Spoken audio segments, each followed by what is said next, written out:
Hello there, world history people. Let's finish up Unit 6. We're talking about some imperialism topics and immigration topics. So, the European, Japanese, and American businessmen of the industrialized world, they made a lot of unfair economic deals with the developing world. And by the developing world, I mean everybody who's just not really a part of the industrial team.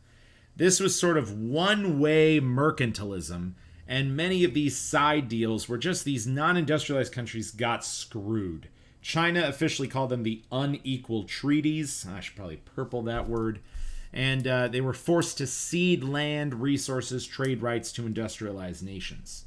And some people will even argue that today these concepts still continue. It's not it's not like there's still fair deals going on in international business anymore. The strong countries continue to oppress the weaker ones. The realities of life. Okay, moving on. Oh, come on. Okay, so here's a bunch of these examples of how resources were harvested from other parts of the world and sent to support industrialized economy. Rubber was, of course, extracted from the Congo. I deep dived into that one. But later, they actually spread rubber trees to the Amazon rainforest in Brazil and to British Malaya in Southeast Asia. Diamonds from South and Western Africa. The guano industries in Peru and Chile. Surprisingly, like guano was used for a lot of industrial products. Guano being bat poop. Palm oil was traded away in West Africa. They needed palm oil to keep a lot of the machines running properly. Meat from Argentina and Uruguay. Copper from Chile. There's a picture of a copper mine. Probably my face is covering most of it. And cotton production in Egypt. I think there is a question specifically about that. So just know that resources from all over the world are being sent to power the industrial economies. And this system where these parts of the world provide the resources, but the products are actually created in America, Japan, or Europe, to a large degree, that continues even to this day. Now, China has caught up with the rest of the world, and now they have big factories, and I'll talk to you about that once we get to that part of history. But for so much of our recent past, this has been kind of the global economic system, where the southern half of the world provides the resources so that the top half of the world can put it all together and make it into something productive. Okay, moving on. All right, now topic change, mass migration. So during this period, huge numbers of people moved about the planet to industrialized cities. This is known as urbanization, kind of the growth of cities. People were moving to seek better economic opportunities, and I say just about every case. I think in every case, migrants were not treated well by the industrial countries they aspired to work for. People were moving all over the world, and they're like, okay, here we are. I've now arrived in America. Will I get the better life I wanted? Maybe not. Okay, so that's the story here. The world doesn't always get better.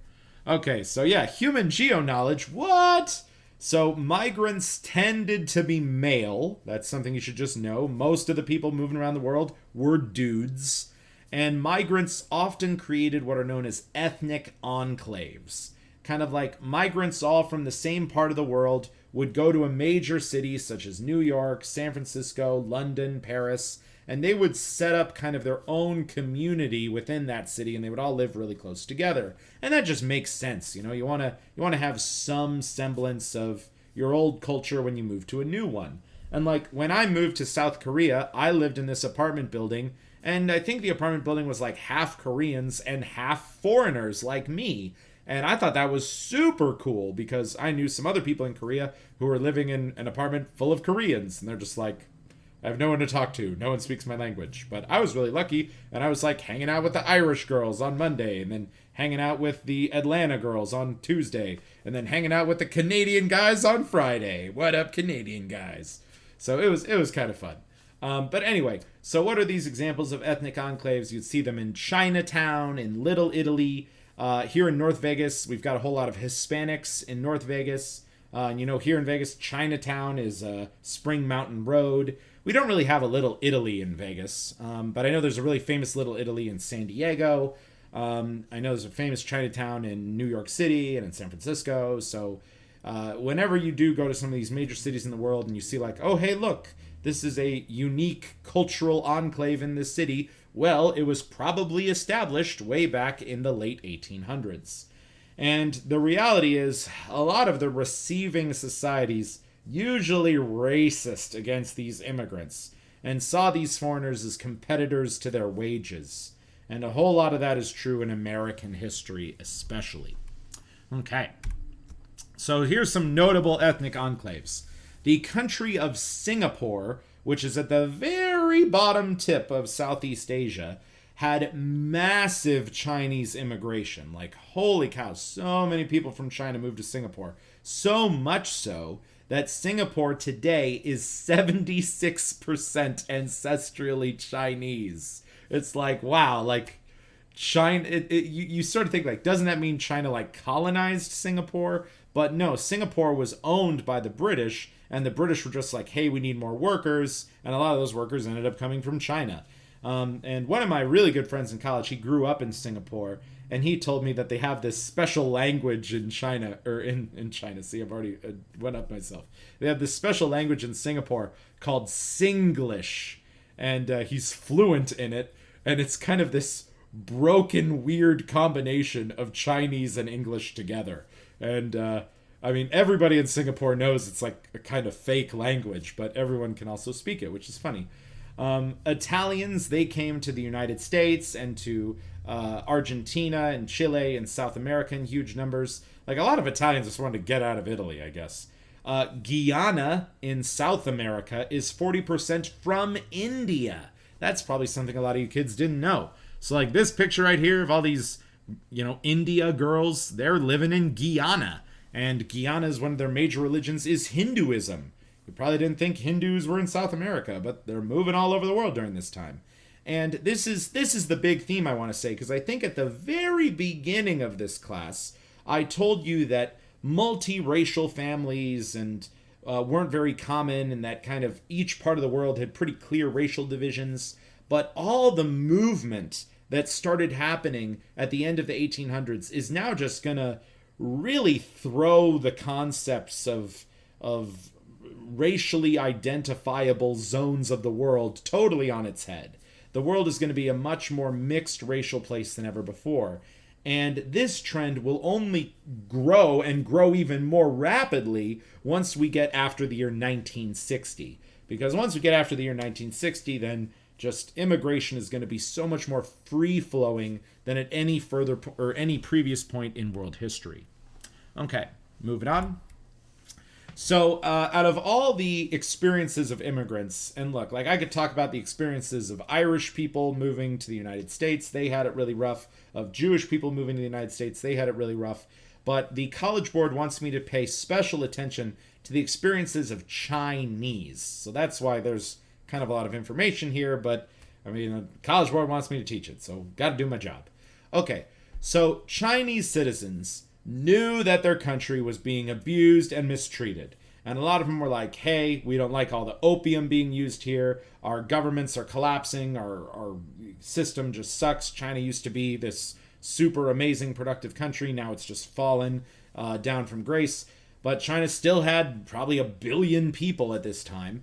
And so a lot of these Chinese workers who desired a better life, who desired to get out of China, decided to immigrate. And they immigrated to South Asia, they immigrated to the Pacific Islands, or they immigrated to the New World.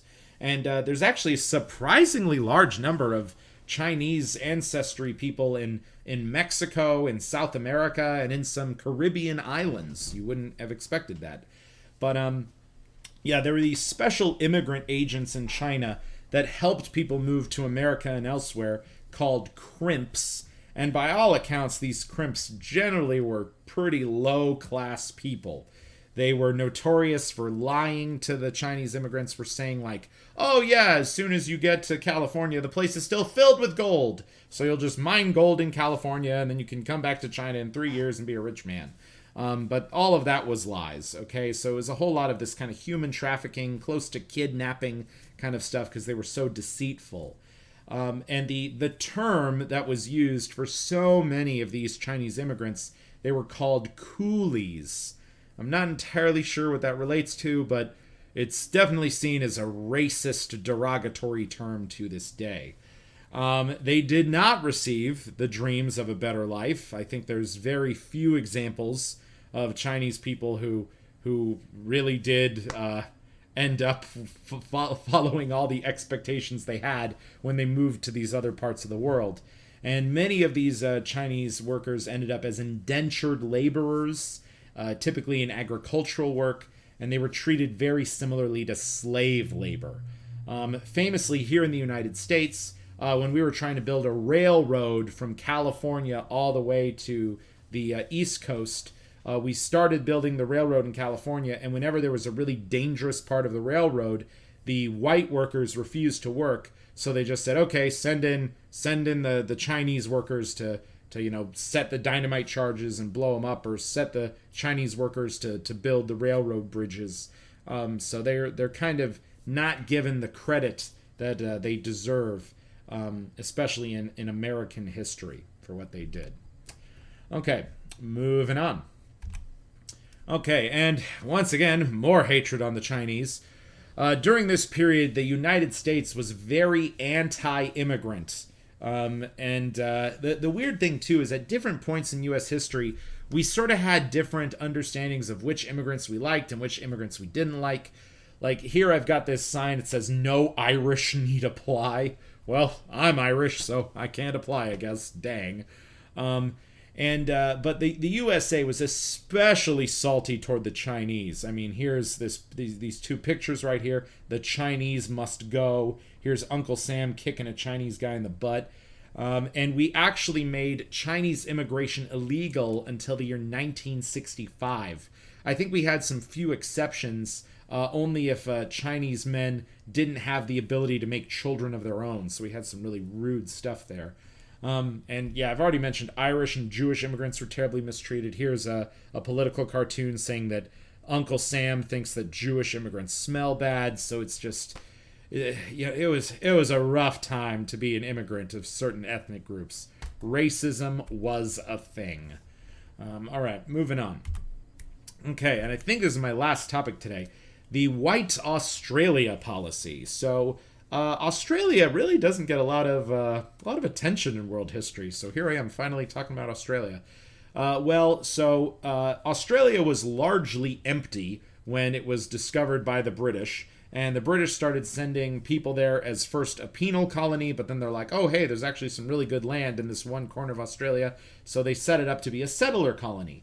And the British made a decision very early on, and they said, this land of Australia, this giant continent, is going to be the extended land of the people of the United Kingdom. Like, we don't want anyone else here. This is going to be a white land. So maybe they did allow other Europeans to immigrate there, but they especially hated on Chinese immigrants.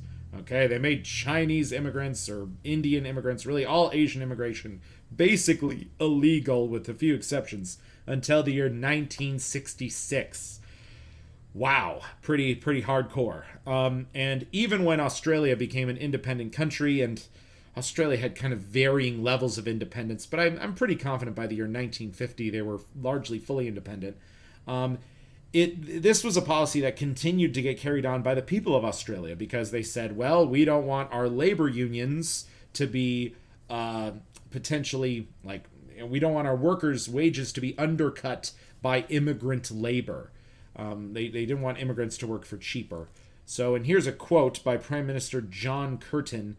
This country shall remain forever the home and descendants of those people who came here in peace in order to establish the South Seas as an outpost of the British race. Wow. That's some social Darwinism kind of stuff right there. And then I think my face is covering up here, but I've got this medal. It says White Australia. Australia for the white race. And then here's another one, White Australia.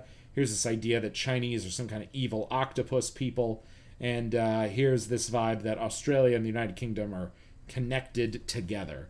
What does it say? Bringing together British boys and Australian opportunities. Wow.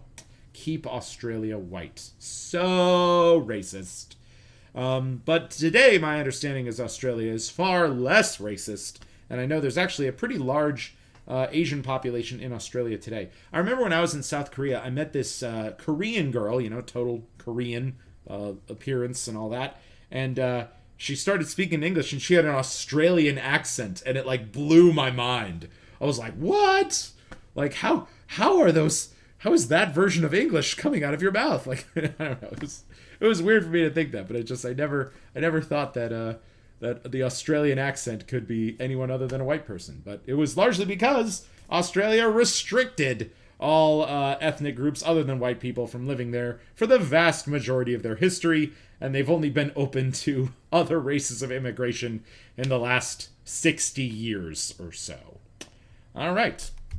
And yep, I think that's it for this presentation. So, yeah. All right. Peace out, kids.